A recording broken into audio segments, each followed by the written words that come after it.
이 기관계 이제 척추동물, 특히 이제 사람을 중심으로 해서 기관계를 중심으로 이제 살펴보기 시작을 했는데, 그래서 이 순환계에 대해서는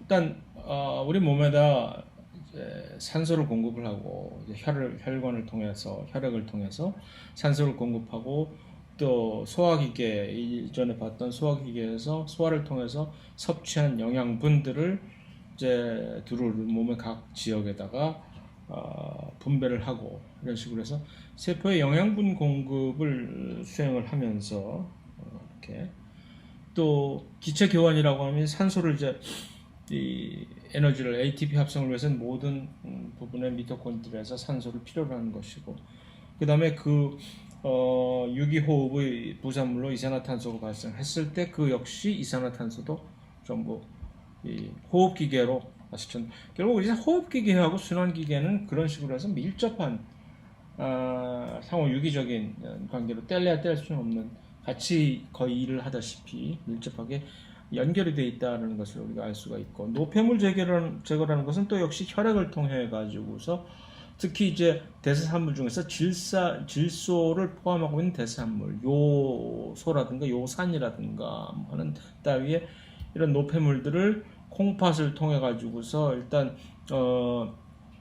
걸러내면서 이제 방광을 통해서 이제 소변의 형식으로 배출을 하는 그것을 얘기를 하는 것입니다. 그래서 이 순환기계가 특히 다세포 생물, 척추동물을 유지한 모든 다세포 생물에서 크게 훨씬 더 발달을 하게 된 이유는 더 이상 이제 훨씬 세포들이 복잡하고 비대해져서 더 이상 그러한 기체 교환, 특히 기체 교환 같은 것들을 이전 시간에 봤지만 이 확산에 의해서 이 교환은 한 방식으로 해서는 될 일이 아니기 때문에 이렇게 발달을 한 것이고, 그래서 순환계라고 하는 것은 결국 세 부분으로 크게 봐서 세 부분, 심장, 혈액, 혈관, 이렇게 이 세 부분으로 구성이 되어 있다고 볼 수 있고, 그런데 이제 이 진화를 해가는 동물의 진화를 해가는 과정에서 처음에는 예를 들어서 이 절지동물 같은 곤충을 위시한 여러 절지동물과 특히 일부 또 연체동물 같은 경우에는 개방혈관계를 가지고 있습니다. 그래서 개방혈관계라는 것은 이제 심장에서 혈액을 쭉쭉쭉 뽑아내는데 혈관의 끝 부분은 이제 막혀 있지 않고 이게 다시 순환돼서 심장으로 혈액이 되돌아오는 것이 아니라 끝이 열려 있어서 그래서 조직 세포로 혈액들이 침투를 나중에 혈관 끝에 열리는 구멍을 통해서 그렇게 가는 것이죠. 그래서 그것을 얘기하는 것이죠. 관상심장에서 뿜어내면은 혈액들이 조직으로 이렇게 빠져 스며나가게 되는 그런 구조로 되어 있는 것이 개방혈관계입니다. 그러니까 그 혈액을 통해서 여러 가지 기체 교환이라든가 영양분을 공급받게 되는 직접 세포들은 이 피에 적셔져 있다고 볼 수 있게 되는 것이죠. 그러면 그 혈액들은 다시 심장으로 돌아와야 될 텐데 어떻게? 각자 도생해서 각자 살아 돌아오는 방식이죠. 그래서 심장벽의 구멍을 통해서 다시 이제 심장으로 돌아가게 되는 것입니다. 그런데 이제 이것이 훨씬 더 조금 더 효과적으로 효율적으로 진화된 형태에서는 이제 척추동물과 그 다음에 지렁이 오징어 등의 그런 동물들은 이제 혈액 안에서만 이제 순환을 하게끔 되어 있는 것이죠. 그래서 이 폐쇄혈관들은 동맥과 이제 정맥으로 심장에서 나가는 혈액을 이제 동맥이라고 규정을 하는 것이고, 이제 심장으로 돌아오는 혈액은 정맥으로 규정을 하면서 이제 그 사이를 연결시켜주는 모세혈관으로 이제 일반적으로 구성이 되어 있습니다. 그래서 이 물고기 같은 경우도 보면은 이런 식으로 정맥, 동맥 그 사이에 기체 교환을 해주는 이런 아가미를 가지고 있으면서 이 폐 대신 아가미를 가지고 있는 것이죠. 기체 교환을 할 때 우리가 전 강의에서 봤듯이. 그래서 처음에는 이제 진화를 하던 당시에서 심장이 이제 판막으로 구성해서 이게 구분이 되는데 그냥 두 개 방으로 된 심장, 이렇게 주로 대표적으로 어류 같은 경우에 이렇게 구성이 되어 있는데 그렇게 되면은 어떻게 되냐면 이렇게 혈액이 순환을 할 때 심장에서 모세혈관으로 아가미 모세혈관을 딱 보내줘서 그것이 거기서 기체 교환을 이루어서 그 다음에 체모세혈관으로 심장으로 통해서 따라 들어오게 되는 이러한 방식으로 결국 여기서 두 개 이것을 이제 구조적으로 이제 살펴보게 되면은 이 심장에서 두 개의 방으로 심실, 심방으로 이렇게 나눠져 있는 겁니다. 그래서 심장을 통해 가지고서 혈액이 뽑아지면은 이쪽에서 여기서 이 아가미 모세혈관에서 기체 교환이 산소를 많이 가득 담고 있는 그런 혈액으로 이제 교환이 되는 것이죠. 산소들이 이리로 숨에 들어가지고서 돌아와서 여기서 체모세혈관에서 이것이 또 다시 이렇게 순환을 한 다음에 소진을 한 산소가 훨씬 줄어들고 이산화탄소가 훨씬 풍부해진 그런 노폐물의 혈액이라고 할까? 더러운 피라고 얘기하기는 좀 그렇고 뭐 이산화탄소가 많다고 해서 더러워진 건 아니니까. 그래서 그러한 혈액으로 변해서 이쪽으로 다시 와서 다시 심장에 분만하고 하는 식의 순환을 하게끔 되어 있습니다. 그러나 이제 육지로 올라와서 육상 척추 동물들은 이것을 조금 더 약간 복잡하게 진화를 시켜서 폐를 가지게 됐기 때문에 폐라는 조직에서 훨씬 풍부한 산소를 가진 그런 혈액으로 변환을 시킬 수가 있기 때문에 그러면 심장에서 폐로 뽑아내는 그 다음에 그 폐에서 기체 교환을 이룬 다음에 산소 풍부한 산소를 담고 다시 심장으로 돌아오는 프레시한 혈액이라고 얘기를 할까요? 그러면 그것을 다시 심장이 뽑아내는 그런 이중순환계를 갖춰지게끔 돼 있다라고 얘기를 할 수가 있습니다. 그래서 순환 자체가 폐순환과 체순환으로 이렇게 두 개로 구분을 할 수가 있습니다. 그래서 pulmonary 폐순환, systemic 체순환, 몸 전체를 돌고 있는 그런 혈액순환이 되는 것이죠.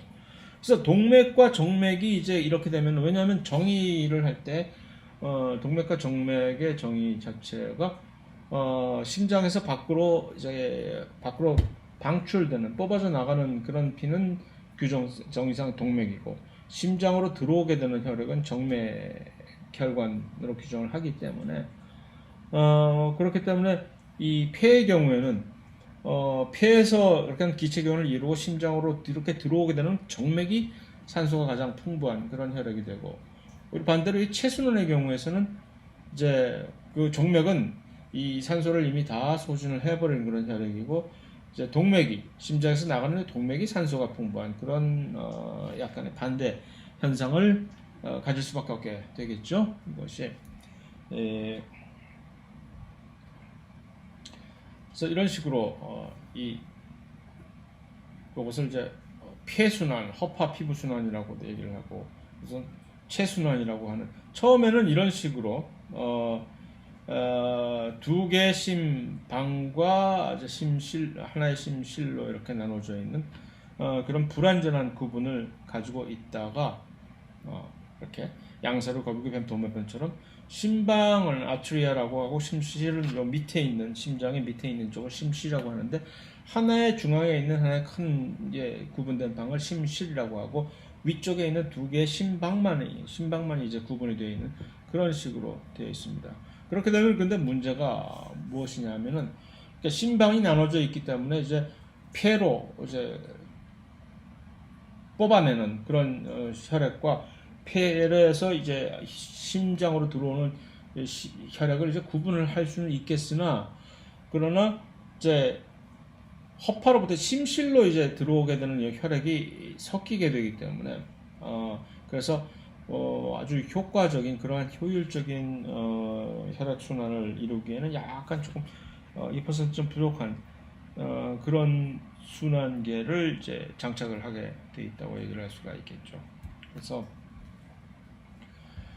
그런데 이제 이것을 이제 조금 더 고등 척추 동물들은 이제 진화를 시켜가지고서 이제 이 심방 이 심실로 그래서 오른쪽 심장 이 그림에서 우리가 볼 때 그냥 관례상 그림의 왼쪽으로 보이는 것을 이제 오른쪽 심장을 나타내게 되고, 왜냐하면 이 우리가 가지고 있는 쪽을 이제 기준으로 이렇게 그림을 보여주기 때문에 그렇습니다. 그래서 우리가 볼 때 보통 그림의 왼편에 있는 것이 오른쪽 심장 부위이고 오른편에 있는 것이 왼쪽 심장 부위입니다. 그래서 오른쪽 심장은 허파로 혈액을 보내고 왼쪽 심장에서 이제 그것을 받아서 몸으로 혈액을 보내는 그런 역할을 하게 되는데, 이렇게 그래서 이쪽을 우심방이라고 하고 이쪽 부위가 그림을 볼 때는 이쪽이 왼쪽이지만 이쪽을 이제 좌심방이라고 하고, 이거 심실이 이렇게 좌심실, 우심실로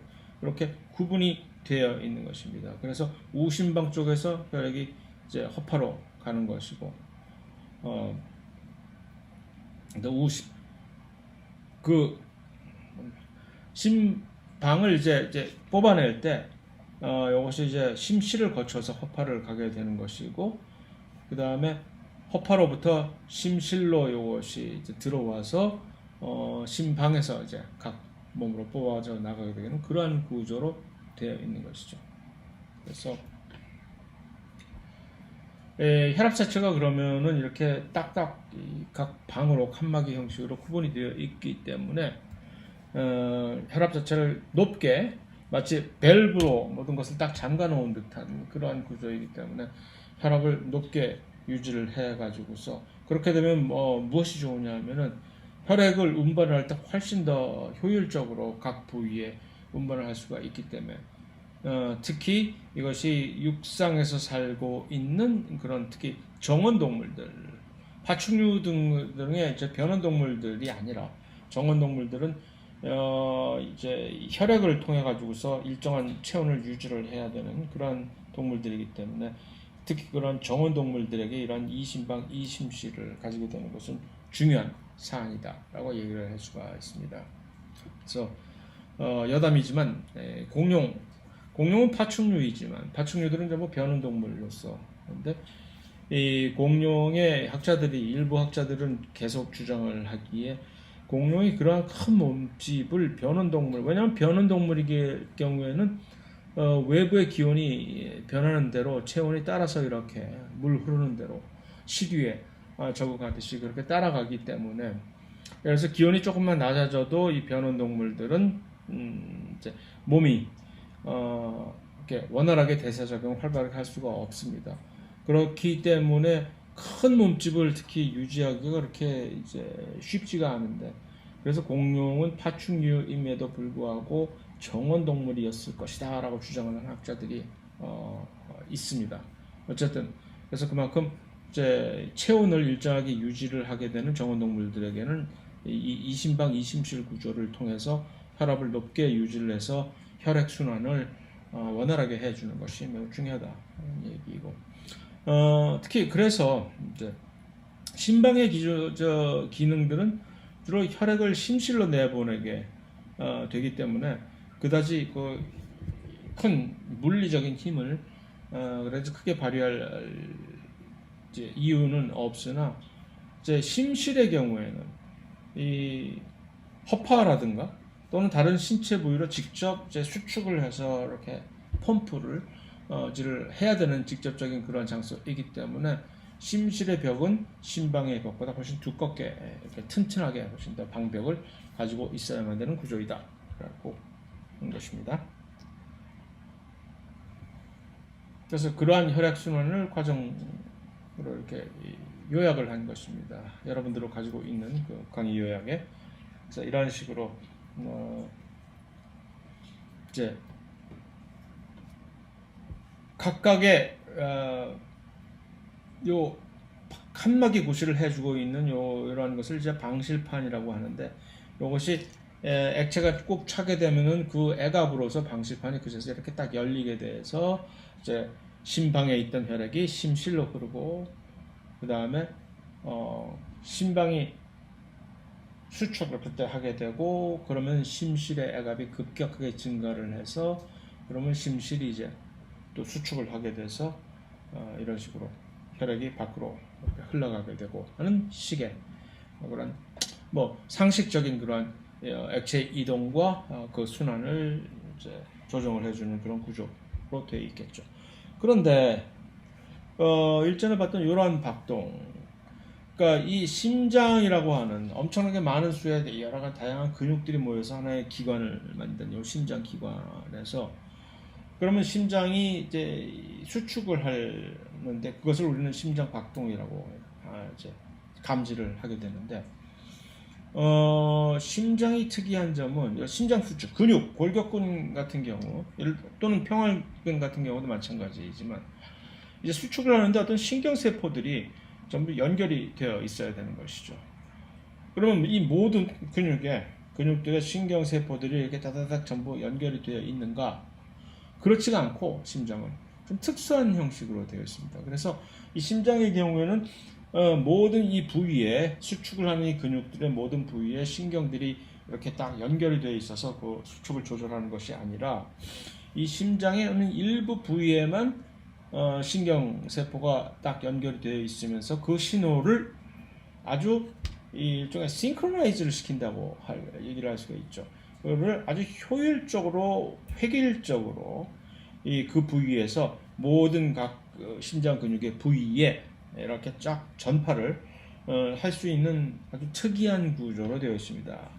그것을 이제 가능하게 해주는 그 부위를 우리는 페이스메이커라고 영어로 하는 심장 박동원이라고 얘기를 하거나 또는 동방결절이라고 이제 이름을 SA 노드라고 영어로 되어 있는데 세이노 아트리큘라라고 하든가 뭐 영어로 그렇게 되어 있어요. 어쨌든 그래서 동방결절 또는 심장 박동원이라고 이제 명칭되어 있는 어떤 특정한 부위입니다. 그것은 이제 우심방의 어떤 일정 부위, 우심방 위쪽 부분에 있는 아주 일부 작은 조직입니다. 그곳에 신경세포가 이렇게 연결이 되어 있는데, 그쪽에 연결되어 있는 신경세포는 나중에 우리가 신경계에서 살펴보겠지만 특이한 방식으로 이제 전기적인 방식으로 보통 우리 몸의 대부분은 이제 이 고등 척추동물로서 우리 몸의 대부분은 이제 신경 신호가 전달이 될 때 화학적인 신경 전달 물질이라고 들어봤잖아요. 예를 들어서 아세틸콜린이라든가 따위에 그 신경 전달 물질들이 각 개개인의 신경 세포 사이를 이렇게 화학적인 신호를 통해 가지고 전달이 되는 방식으로 해서 신경 신호가 모든 신경 세포들을 통해서 이렇게 전달이 되는 방식인데, 요 심장 박동만큼만 심장 박동의 요 심장 박동원, 동방결절이라고도 얘기하는 요 심장 박동원과 연결이 되어 있는 요 그 신경 세포는 그렇게 되어 있지 않고 전기적인 방식으로 이제 요 신호를 전달을 합니다. 그것이 조금 특이한 점이고, 그렇게 하면 훨씬 더 깔끔하게 디지털화되게 디지털 방식으로 신호를 전달할 수 있기 때문에 그렇습니다. 그래서 이 심장 박동원에서 심장의 수축 속도를 결정을 하고 이제 조정을 할 수가 있습니다. 그래서 여기서 바로 이 전기적 신호를 이제 발생을 시키는데, 그 신경 신호를 받고 그러니까 활성화가 돼 가지고서 수축적인 전기적인 신호를 발생을 하게 되면은, 여기서 발생한 전기적 신호는 심장 근육들은 매우 특이한 방식으로 특이한 연접으로 서로 연결이 되어 있기 때문에 근육들이 아주 효과적으로 원활하게 이 심장 벽을 따라서 이제 쭉 퍼져나가게 됩니다. 겉으로. 그 다음에 그 퍼져나간 그런 전기적 신호가 이제 중간 단계에서 방실결절이라고 하는 요 우심실의 이 윗부분에 있는 어떤 한 특별한 부위입니다. 그쪽으로 전달이 됩니다. 그러니까 다시 정리를 하면은 심장 박동원에서 이제 전기적 신호가 발생하면 그것이 아주 빠른 속도로 이 동시에 심장벽을 타고서 세포들 사이를 벽을 타고서 쭉 전파가 되면서, 그래서 방실결절이라고 하는 우심실의 어떤 윗부분에 있는 특별한 부위에 전달이 되면 그쪽에서 약간 요 전기적인 신호가 잠시 동안 지체가 되게 됩니다. 그럼 지체가 되는 사이가 그건 무엇이냐 하면은 그동안의 신호들이 이제 쭉 모여서 혹시라도 뒤처진 신호가 있으면 그것이 다시 그때까지 기다려주는 그런 역할을 하게 되는 거죠. 여기서 바로 싱크로나이즈, 심장 수축의 싱크로나이제이션, 동기화가 여기서 이제 구현이 될 수가 있는 것이죠.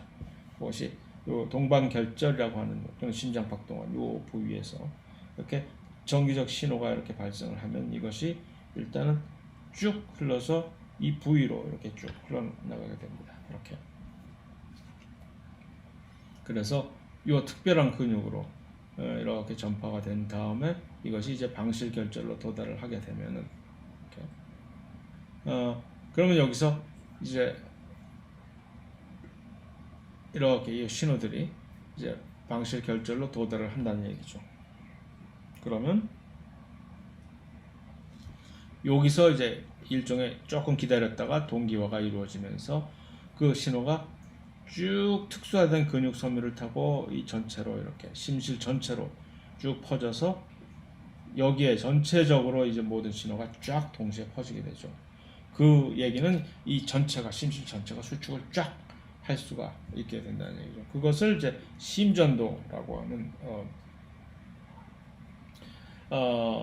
심전도 electric cardiograph라고 하는 요 심전도로 이제 보게 되면은 처음에 이 심장 박동원에서 정기적인 신호가 발생했을 때 요 정기적 신호가 옮겨가는 요 신호가 이렇게 옮겨지게 되는 요 순서가 지금 표시가 되어 있습니다. 그래서 동시에 아주 큰 수축 신호가 이렇게 일어날 때는 심실을 통해 쫙 퍼졌을 때 우리가 그것을 감지를 할 수 있게 되는 것이죠.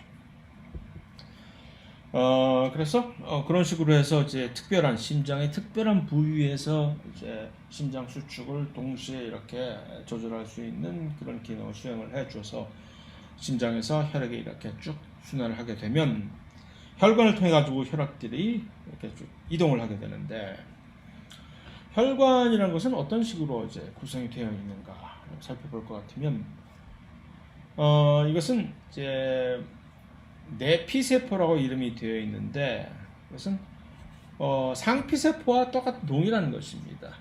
그러니까 우리 피부 같은 그 다음에 이 장기들의 이 표면을 구성하고 있는 그런 상피세포 에피텔리얼 셀이라고 얘기를 하잖아요. 상피세포를 에피.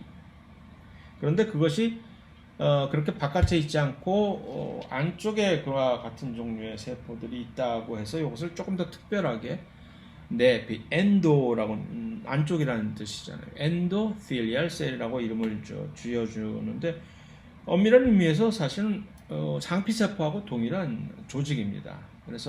그런데 이제 혈관벽을 그런 구성하는 그런 세포를 특별하게 내피세포라고 얘기를 하는데 그러한 것으로 이제 하나의 관을 쭉 만들어낸 것입니다. 그래서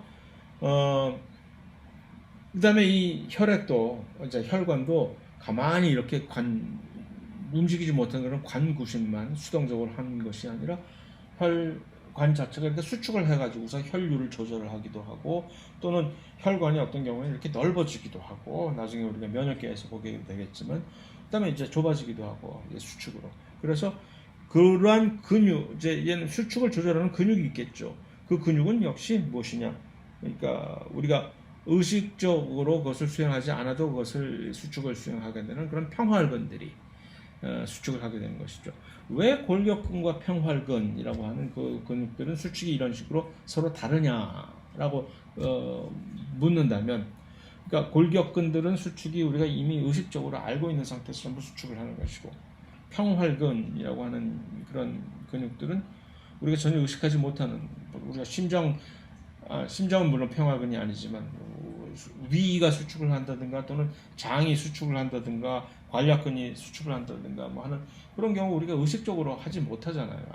하지만 그럼에도 불구하고 어떤 특별한 다른 종류의 신경들이 그것을 이제 수축을 조절하는 이유는 그 신경들이 서로 다른 종류들의 신경들이 골격근과 평활근에 각자 이렇게 연결이 되어 있기 때문에 그렇다라는 얘기입니다. 그것은 이제 신경계로 우리가 진입을 했을 때 이제 이 강의가 조금 더 이제 명확하게 그것을 구분할 수 있는 기회가 올 것입니다만, 그래서 이 평활근의 수축으로 인해서 이 혈관들은 수축되어서 혈류가 조절이 되고, 그랬을 때 우리가 상식적으로 이제 뭐 수긍을 할 수 있는 것은 동맥의 평활근은 정맥보다 훨씬 두껍겠죠. 훨씬 더 물리적으로 훨씬 더 강력한 힘을 제공을 해야 되는 것이기 때문에 물리적인 손상이 일어나기 훨씬 쉬운 부위이기 때문에 근육 자체도 훨씬 더 보강이 되어 있어야만 되기 때문에 그렇다고 느낄 수가 있겠죠. 그래서 그 단면을 우리가 딱 보게 되면은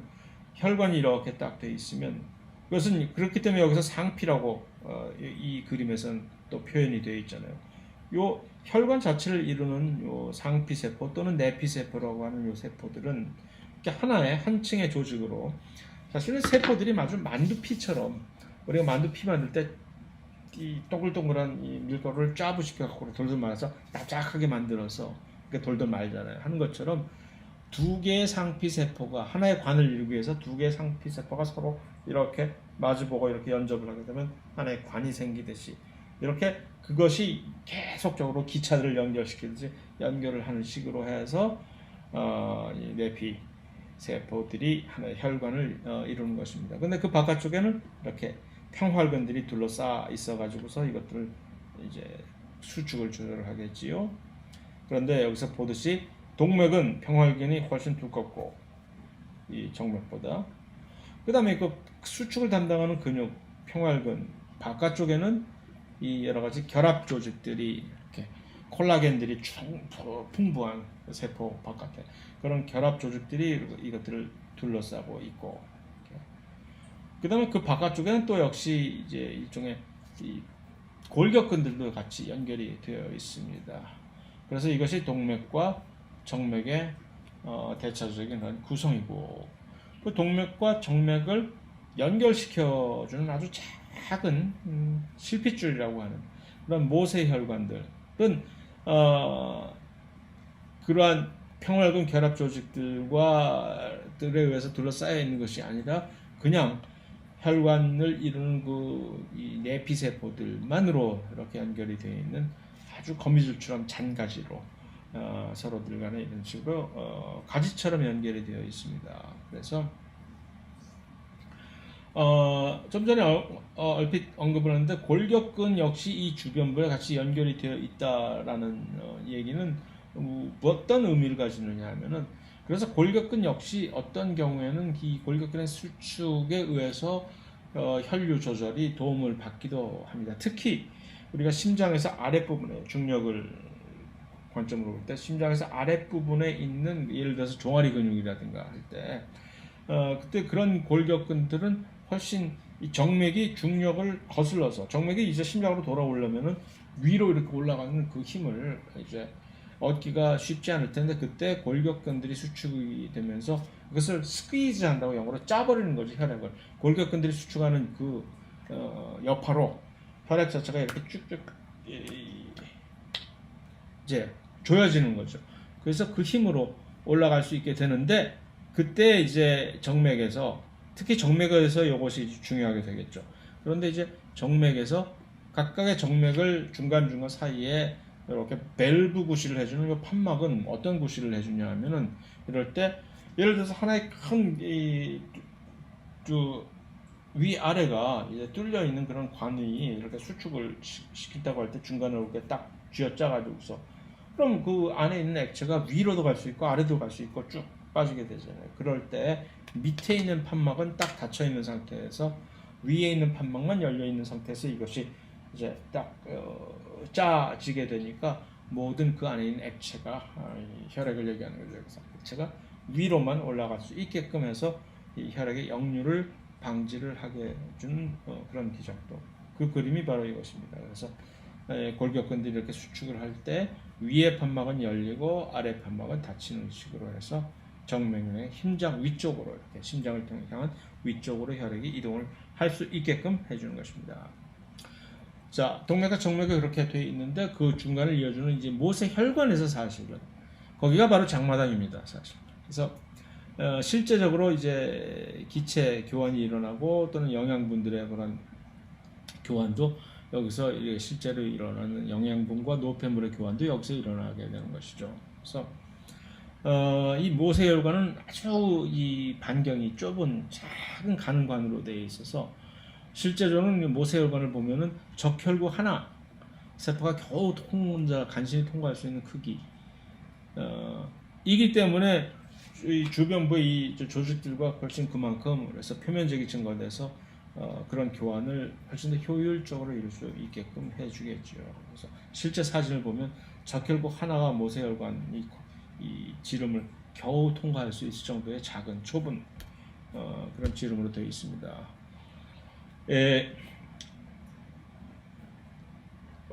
죄송. 아침 일찍부터 너무 이 매우 얇은 혈관벽으로 구성이 되어 있으며 그러니까 모세혈관은 두꺼우면은 그다지 그렇게 여러 가지 물질 교환해서 여러 가지 분리할 경우가 많기 때문에 그 다음에 그 모세혈관들의 이 요소마다 특별한 이제 형태의 평활근인데 이것을 특별한 조임근이라고 이제 이름을 붙입니다. 그것들이 있어가지고서 마치 이거 역시도 밸브 구실을 해주는 거예요. 이걸 열었다 닫았다 해주면서 그래서 항상 이제 모든 모세혈관이 있을 때 그쪽으로 모든 혈액이 전부 다 흘러가는 것이 아니라 그러면 급격스럽게 혈류가 떨어지게 되니까 항상 일부만이 5에서 10% 그보다 더 있을 수도 있겠죠 사실은.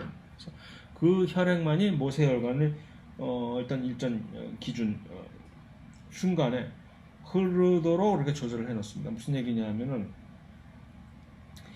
이 모세혈관의 조임근이 이렇게 밸브가 요소에 이렇게 열려 있는 경우에는 그러면 혈류들이 이렇게 쭉 전부를 통과해서 이렇게 흐르게 되는데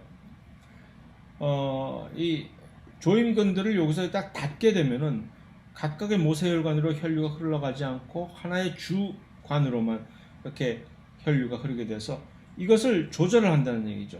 그래서 얼마나 많은 전체 모세혈관에 혈액이 퍼질 수 있게 하느냐라는 그래서 조임근을 이완을 시키게 되면 모든 각 부위에 있는 모세혈관으로 혈액이 전부 다 흘러가고 그럼 좋긴 좋으나 이렇게 되면은 이제 기체 교환이라든가 영양소 교환 등을 훨씬 더 넓은 표면에서 수행을 할 수가 있으니까 그런 장점은 있는 반면에 혈류가 급속히 떨어지게 되겠지요.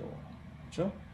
반면에 이 경우에는 혈류가 훨씬 신속하게 빨리 움직여서 동맥에서 정맥으로 훨씬 원활하게 전달이 될 수는 있겠으나 이 모든 부분을 제대로 활용하지 못하는 그러한 방식으로 해서 이 산소와 영양분을 충분히 공급받지 못하게 될 수도 있는 언제나 그 사이에 그 중간에 어떤 특정한 어떤 상태를 항상 이렇게 유지를 하려고 하겠죠 몸에서는.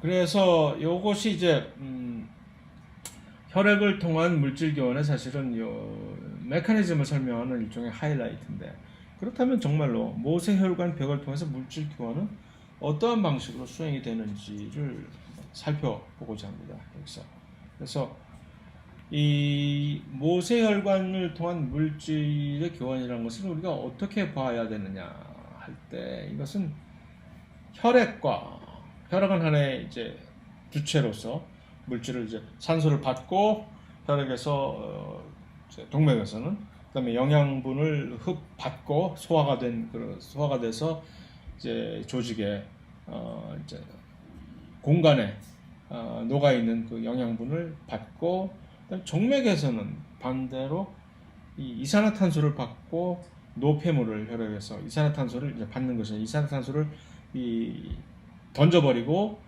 그다음에 노폐물을 또 던져버리고 하는 이 동시에 동맥과 정맥에서 이 물질 교환이 이렇게 반대 방향의 물질 교환이 일어나야만 되는데 직접적으로 혈액이 상대하는 그 이제 기획체는 무엇이냐 하면은 조직과 혈관 사이에 존재하는 거는 작은 공간, 틈새 공간에 물이 언제나 차 있습니다. 우리 몸 안에는 그러한 액체를 우리는 interstitial fluid, 한국말로 간질액 또는 좀 더 순수한 우리말로 세포 사이액, 훨씬 전통적으로는 간질액이라고 하는 요 용어가 훨씬 더 많이 쓰여왔겠죠. 그래서 interstitial fluid라고 하는 요 간질액과 혈관에 있는 혈액 사이의 물질 교환입니다, 사실은. 그래서 그 물질 교환은 두 가지 방식의 물질 교환이 벌어지는데, 첫 번째는 요 내피 세포 막 사이 막국간을 뚫고 이 물질이 확산이 되는 것입니다. 아주 얇은 세포막이기 때문에 그 사이를 원활하게 세포막을 통과할 수 있는, 그러니까 비극성 물질들이라면은 산소 역시 그런 것이고, 비극성 물질이라면은 막 사이를 그냥 별 큰 제약 없이 확산을 할 수가 있고, 또 한 가지 방식은 내피 세포들 사이사이에 이제 연결이 되어 있는데, 혈관을 이루는 내피 세포들이 이런 식으로 연결이 되어 있잖아요. 그 세포의 틈새를 통해서 간격을 살짝 뚫고서 이렇게 하는 그러한 방식입니다. 요 세포 사이의 틈새라고 하는 것은 무엇이냐면은 요 그림에서 요것들입니다. 세포 사이의 틈새를 통해서도 이렇게 움직일 수가 있고, 또 다른 한 가지 방식은 세포막을 통해서 직접적으로 이렇게 확산을 통해서 이렇게 움직일 수가 있는 것이고, 그래서 그러한 두 가지 방식으로 이 모세 혈관의 안에 있는 이런 물질과 밖에서 조직 세포와 이 공간 사이에 차 있는 물질 자체를 우리는 간질액이라고 한다고 얘기를 했죠. 그래서 이것들이 밖에서 이렇게 나오는 물질이 있는가 하면은 이 안에서 이렇게 들어가는 물질이 있는 것이고, 그렇다는 얘기죠. 그래서 그 세포 사이의 틈새를 훨씬 더 잘 보여주는 또 하나의 그림이 이것입니다. 그래서 요 상피세포 또는 내피세포라고 하는 요 세포에도 살아있는 세포이니까 색이 있겠죠. 그래서 두 세포가, 하나의 세포는 여기 이렇게 지금 보이는 것이고, 그것과 연결이 있는 또 다른 세포가 여기 보이는데, 이 세포는 색이 왜 안 보이냐, 여기서 저 반대 방향에 반대편에 이제 색이 이제 위치해 있겠죠. 그래서 혈액이 움직이는 이 공간 자체는 이 세포가 워낙 납작하게 이렇게 딱 찌그러져 있다, 짜부돼 있다라고 밖에 표현을 좀 더 좋은 우아한 표현이 있을 텐데, 이것을 납작하게 만들어서, 그러니까 팬케이크라든가 만두피를 만들듯이 그 세포들이 이렇게 지금 있는 것인데, 그래서 그 세포들의 세포질은 여기에 있는 것이고, 그 다음에 그들과 그 두 세포가 이렇게 겹쳐졌을 때 그 공간이 이 안에 이렇게 빨간색으로 이제 만들어져 있는 그 공간을 사이에 두고 혈액이 흐르고 있는 것인데, 그러면 그 두 세포가 이런 식으로 이렇게 연결이 되어 있으니까 아무리 강력한 접착제로 붙였다 하더라도 우리가 보면은 이렇게 작은 틈새가 있게 마련한 이러한 틈새, 그 틈새를 얘기하는 것입니다. 그 틈새를 통해서 충분히 여러 가지 물질들이 아주 자유롭게 왔다 갔다 할 수가 있다는 얘기죠. 그 다음에 물론 이 세포막을 사이에로도 이렇게 물질들이 확산할 수도 있겠고. 자, 중요한 것은, 문제는, 그런데 이제 동맥과 정맥이 있는데, 동맥의 경우에서는 이제 주는 쪽입니다. 혈액에서 산소와 영양분들이 조직세포 쪽으로 이렇게 이제 나가야 된단 말이죠. 그러니까 이 동맥, 여기서 여기까지가 이제 딱 군사분계선이라고 또 이런다, 그죠?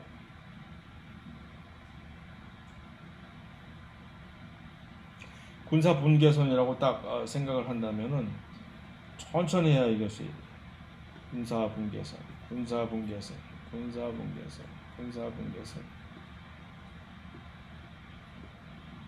여기를 중간 지점으로 해서 이렇게 칩시다. 이게 완전 중간은 아니니까 이게 잘못했다. 이쯤 해야지, 이쯤. 여기 이쯤에서 군사분계선을 그읍시다. 그래서 여기가 이쪽이 동맥이에요. 여기가 동맥, 이쪽이 정맥 이렇게 돼 있다고요. 그랬을 때 동맥 쪽에서는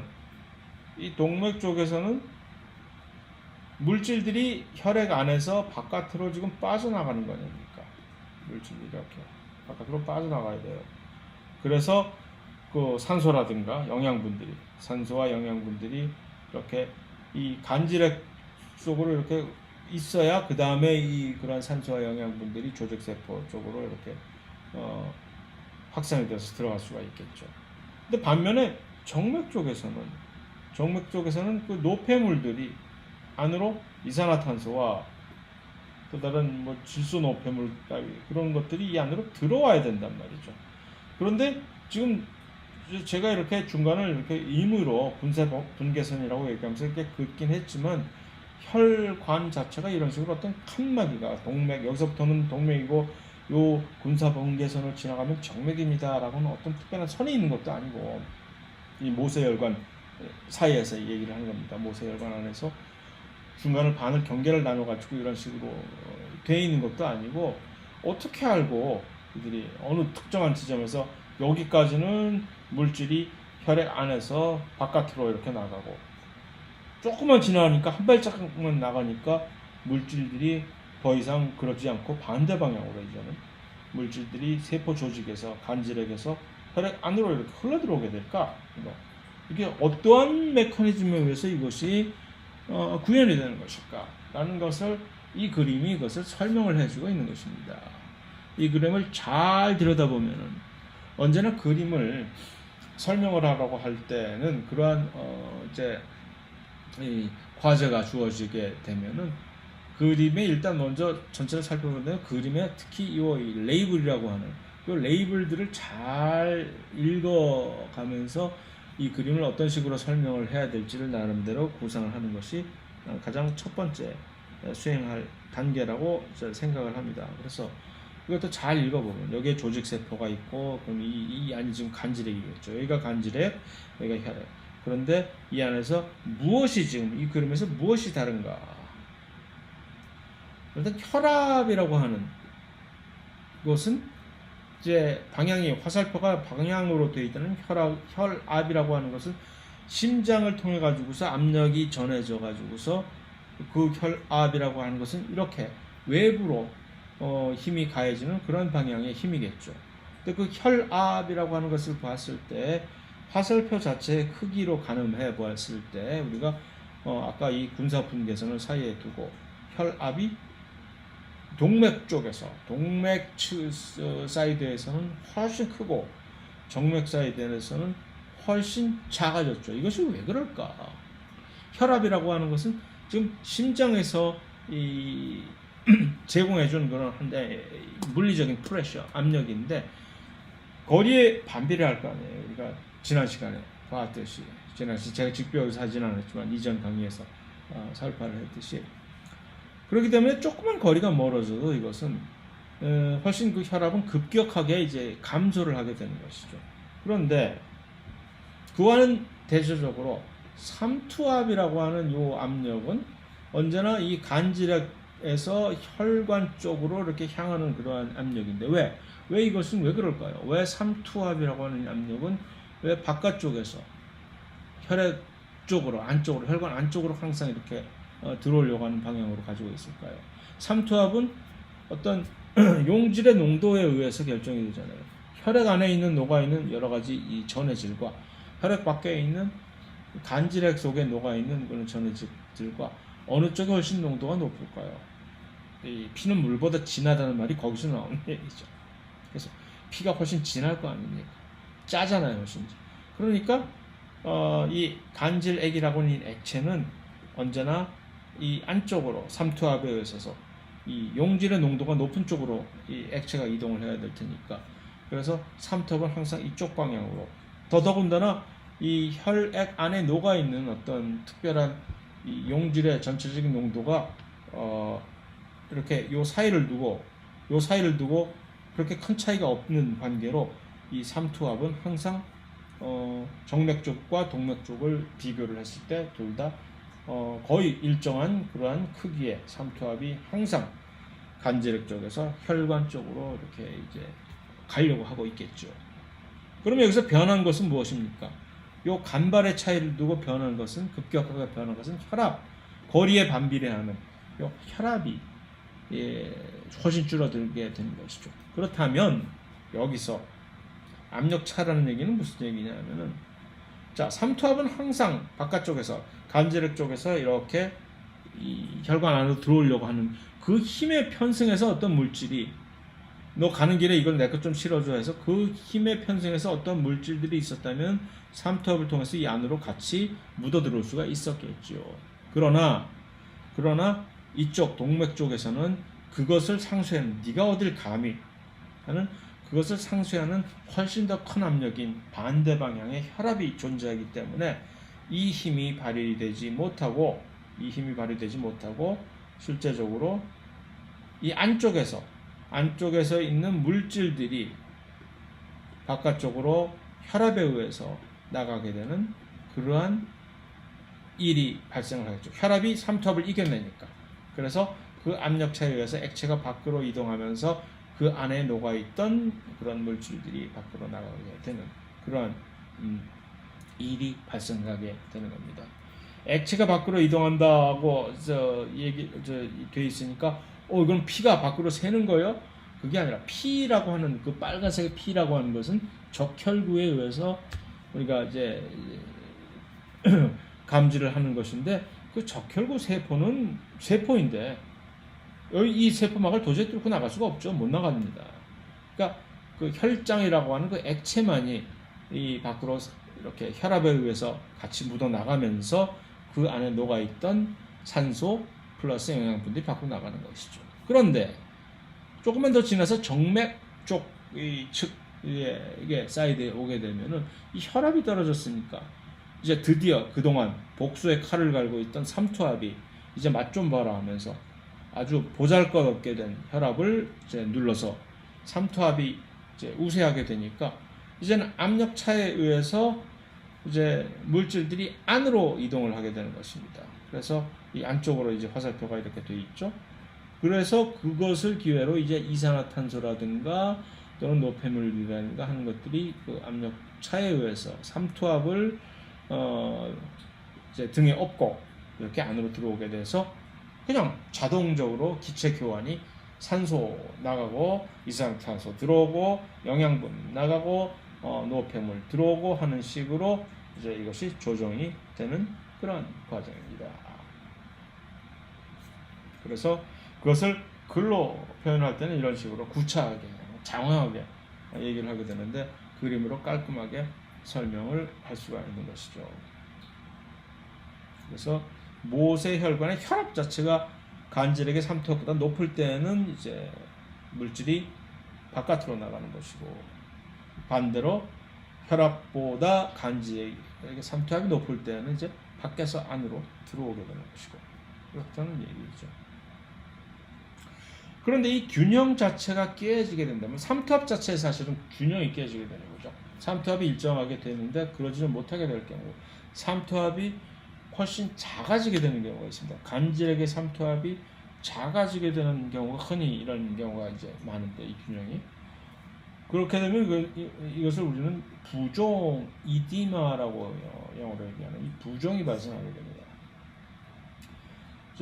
손발이 특히 이제 발 같은 게 퉁퉁 붓는다든가 고혈압, 암 환자, 말기암 환자, 무슨 당뇨 환자 특히 이런 부종 많게 됩니다. 왜 그렇게 되느냐? 심장 질환을 앓게 되는 경우 그러면 이제 이 균형이 깨지게 되죠. 그 다음에 또 한 가지는 영양실조가 되면 피가 물보다 훨씬 덜 진하게 되겠죠. 그 안에 들어있는 게 없으니까 뭐 먹은 게 있어야 피에 뭘 담지. 그래서 이런 경우들이 그래서 삼투압과 이 혈압의 균형을 깨지게 해가지고서 간질에게 왜 붓느냐? 거기가 왜 붓느냐? 원래 그 액체가 간질액에서 혈액 안으로 훨씬 더 많이 들어와야 되는데 들어오질 못하고 간질액 그 공간 사이에 훨씬 더 많은 양의 액체가 남아 있게 되는 것이죠.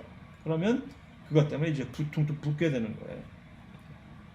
또는 아주 이제 흔하지는 않지만 이러한 기괴한 일, 이 기생충이 감염을 해서 혈관 자체는 림프관들 어느 두 지점에서 우리 몸에서 림프계를 이루는 그 여러 관들이 혈관처럼 이렇게 쫙 온 몸을 펴져 있는데 림프계라고 하는 것은 사실은 이제 우리의 방어 시스템 그 안에 있는 여러 가지 면역 세포들이 감염 세균들과 싸우는 그 장소인데 희한하게도 두 군데에서 혈관과 림프관들이 연결이 되어 있거든요. 같이 되어 있는데 그 연결 부위가 기생충이 막아버리게 되는 그런 경우가 있습니다. 이렇게 되면 그러면 이 부종이 그냥 이것을 우리는 한국말로는 이제 제가 잘 모르겠는데 영어로 이제 elephantiasis,이라고 얘기해요. 코끼리 다리처럼 생겼다고 해서 elephantiasis,이라고 이렇게 명칭을 짓는데 이거 옛날에는 딱 하면 이제 교과서에 이런 elephantiasis 나올 때 보면 물론 이게 기생충 감염이 이제 아프리카에서 많이 발생하는 거기 때문에 그렇기도 했겠으나 아주 그러니까 주의 깊게 살이 깊지 못하게 주로 이렇게 하면 흑인 여자들 그런 이제 걸린 그런 사진들이 주로 교과서에 땅땅땅땅 실려 있는 경우가 많았거든요. 그것들도 사실 좀 이제 신경 써서 우리가 잘 고쳐 나가야 될 점이라고 생각을 합니다. 자, 그래서 혈관과 림프관이 연결이 되어 있다는 얘기는 혈관들은 이런 식으로 몸에 퍼져 있는 그 순환계를 구성하고 림프계를 구성하는 이 림프관들은 혈관 주변을 사실 이렇게 같이 연결이 되어 있는 겁니다. 그래서 요 모세혈관과 어떤 특정한 이 림프관의 부분과 이런 식으로 서로 연결이 되어 있는 부분들이 있습니다. 그런데 그 연결 부분이 이제 기생충 같은 것에 의해서 막혔다라는 얘기입니다. 그래서 거기까지가 이제 혈액이 이제 기체 교환, 모세혈관을 통해서 어떤 식으로 교환을 하고 거기에 그 과정에 이 삼투압과 혈압이 어떤 식으로 상호작용을 하는지에 대해서 정리를 한 것입니다. 그래서 혈액의 성분은 이제 다음 세션에서 계속해서 연이어서 계속하도록 하겠습니다.